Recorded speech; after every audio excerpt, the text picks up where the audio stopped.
Hey there friends, welcome back down to the shop. We are back after a short trip. We went over to the UK and toured a bit of Scotland, drank a little scotch, we ate a lot of delicious food, and we got to see the countryside. We were on Islay, a tiny island covered in scotch distilleries. So that was super fun, but we are back in the shop and back to work. And behind me you can see what we're working on.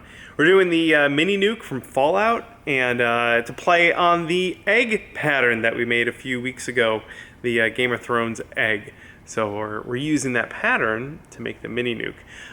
Also, this video is sponsored by Plaid Crafts, and they sent us a bunch of cool stuff to work on. They've been getting into the cosplay game, and I'm really excited about that. So anyway, they sent us some cool stuff in cosplay kit, and Brittany's going to tell you a little bit more about that. Plaid Crafts has a section on their website for cosplay now. We're taking over the industry. I am so stoked that bigger companies are getting on board the bandwagon, because this is helping makers have such a easier time to get into the hobby and also start at a higher level. And by that I mean Plaid has partnered with some cosplayers to make cool tutorials and provide free templates, and then show how to finish them using the Plaid Crafts products like Mod Podge and paints and whatnot. This is just so cool. It's all available at plaidcosplay.com. And I hope other companies get on board with this and also start providing more information. It's just so cool that you could watch this video and download this free pattern and then follow along on how to make this stuff. If I had this stuff available when I got started, man, that would have helped me progress so much faster and improve my skills so much more. So this is one of the kits that they have for sale on their website, and Plaid Crafts sent it to us, and we have a video coming out that will feature using some of these products. So they'll be a video sponsor for us. But there's a lot of stuff in here we won't be using this time. It comes with stencils, some basic brushes, and a lot of really cool paints. The most adorably tiny container of Mod Podge, because that's probably all that would fit inside this small container. This spray Mod Podge I think would be good for certain kinds of applications, but for sealing foam it's a little too thin. Normal Mod Podge is a little too thick unless you want kind of a texture on purpose. So I might mix some of these together to brush on. So to thin it down a little bit but not just add straight water. We got some basic acrylics. It's got two of the color shifts, so we got some more of those to play with. These are all the brushed metals over here. Got some gold. Then we got these guys, which is some kind of rust application. So we might be using this in our next video, this rust stuff. Also, maybe this cool moss paint, which I think is kind of like browns and greens kind of mixed together. I think now would be a great time to do some tests with these, since I've never used these two kinds of things before. I have a piece of foam here that I put Mod Podge on one side. This will kind of simulate the final project we'll have going on, which is made out of foam. Now these moss ones I might not end up using because I just need a green color, and these look a little fancier than that. The application says to take a damp chip brush. This is a two-part system where you do all the dark first. So darker moss, you shake it up, put on your damp chip brush, and I think you're just supposed to stipple it around. That looks like it has chunks in it too, so this has a lot of texture going on. And I'm supposed to apply in a random pattern. So I'll just do this section over here.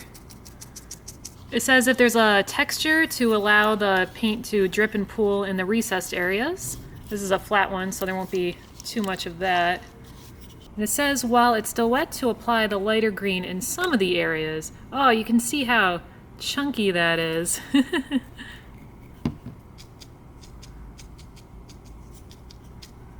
definitely seems like one of those things where you definitely want to do some practices to get your technique down and get the finish you want. Because it says you want to let this dry for 4 hours. It's probably because it goes on pretty thick and you don't want to mess with it before that. There we go, we got that. And I imagine you can kind of keep going back and forth if you want a thicker moss or you want the color underneath to show through. The next technique we'll be using these rust finishes. There's gotta be a better way to get these tops off without getting paint everywhere. So these ones don't have to be used together, but the directions do say to do the dark one first, and then to lightly dab on areas with the lighter one. For this, I'm just going to use a little sponge brush. Alright, so far this looks like normal paint. I guess I should try and think about like if this was rust, that it wouldn't be, necessarily everywhere. Maybe this part down here is completely rusty, but this part up here, not as much. It doesn't say I have to wait till this is dry to apply the lighter color, so I'll do that now. I'm really curious to see how this looks when it's all dry. I don't know if it's just my foam brush, but it does seem like there's some chunks in there too to give it some texture, just like with the moss. It's nice too, since it's still wet, I can kind of mix the colors so it's not just two-tone. It's got some variation in between them. Alright, that already looks pretty cool. Now I'm just gonna let these dry and check on them later. It's been about 3 hours and it seems like it's fully dry. There is definitely a really cool texture that's in this paint. So this is something you wouldn't be able to put through an airbrush, but it has built-in little chunky bits that I imagine I could go like much thicker and build up a really cool texture. I'd really like to try using this moss stuff on a project in the future. We don't currently have any plans to do something like that, but I'll have to think on it because that just looks really neat. I like how they have this easy system that has the 2 different colors, so it encourages you to make kind of an uneven look.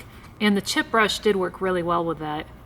For the rust, I did end up going over it again with a chip brush instead of the sponge brush. The sponge brush was kind of leaving repeating patterns on it.